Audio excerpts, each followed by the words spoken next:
Olá! Ainda nessa série de vídeos sobre o setting analítico e resgatando a visão winnicottiana, nós vemos que o setting é para o Winnicott o principal recurso no tratamento de pacientes muito regredidos, né? O que ele quer dizer? Que esse ambiente ele favorece muito esses pacientes que têm dificuldade da associação livre, realmente de conseguir estabelecer essa regra fundamental do próprio tratamento psicanalítico. E nas suas teorizações, o próprio Winnicott ele acaba apresentando o manejo como um elemento importante, um elemento facilitador de mudanças psíquicas no paciente. Como nós já vimos em vídeos anteriores, ele demonstra que a forma como nós manejamos esse setting faz muita diferença no tratamento e na evolução desses pacientes. E, por um lado, ele comenta que esse setting diferenciado, ele é utilizado quando nós estamos diante de alguns quadros clínicos, né, que apresentam maior dificuldade ou maior fragilidade psíquica, ou quando existem necessidades especiais do ambiente,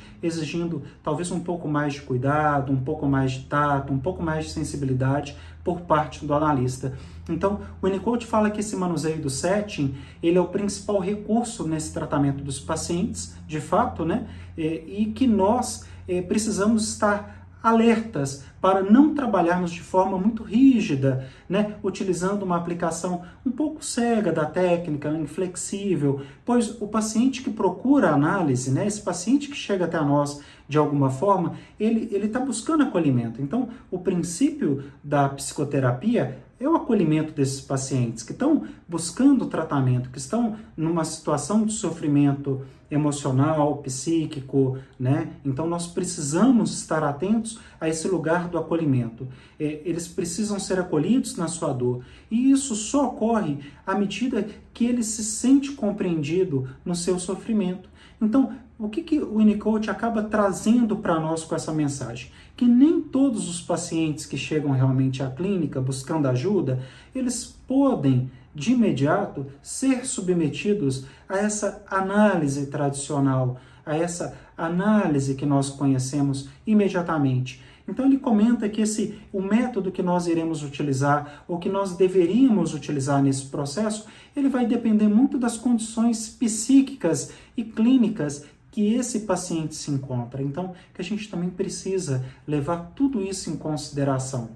E quando ele traz isso para nós, ele deixa uma mensagem importante que é: será que todos os pacientes são analisáveis? Né? Então a gente começa a falar sobre a questão e a própria noção da anasibilidade desses pacientes. Então, é claro, se nós nos questionamos se todos os pacientes estão em condições de serem analisados ou não, é até um questionamento muito válido, porque um paciente psicótico, como nós já estudamos sobre as psicoses, ele pode estar realmente distante da realidade, vivendo um mundo imaginário, e isso dificulta muito mais o processo da associação livre, né, dessa formação, dessa constituição do paraanalítico. Mas não quer dizer que isso torna o processo realmente impossível, porque mesmo entre os seus processos imaginários, alucinatórios,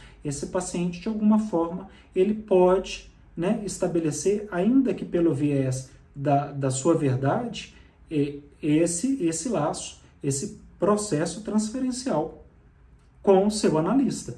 Então, talvez seja uma reflexão importante para nós, sempre que nós nos perguntamos sobre o lugar do próprio setting analítico, se nós realmente, a nossa clínica, nós poderíamos chamar a clínica psicanalítica quase de clínica das neuroses, mas se acontecer de encontrar um paciente que não está totalmente em condição, é possível que a gente reforce primeiramente o nosso compromisso com o acolhimento desses pacientes, com a adaptação do próprio setting, para poder ajudar esse paciente de alguma forma, e à medida que esse paciente for evoluindo e a gente for ganhando mais espaço, nós vamos reforçando a aplicação da própria técnica psicanalítica para esse paciente e trazendo ele cada vez mais para essa técnica, trabalhando a noção da transferência, das resistências, e por aí vai, da própria associação livre, da escuta livre, dessa escuta flutuante, né, que é a escuta do analista.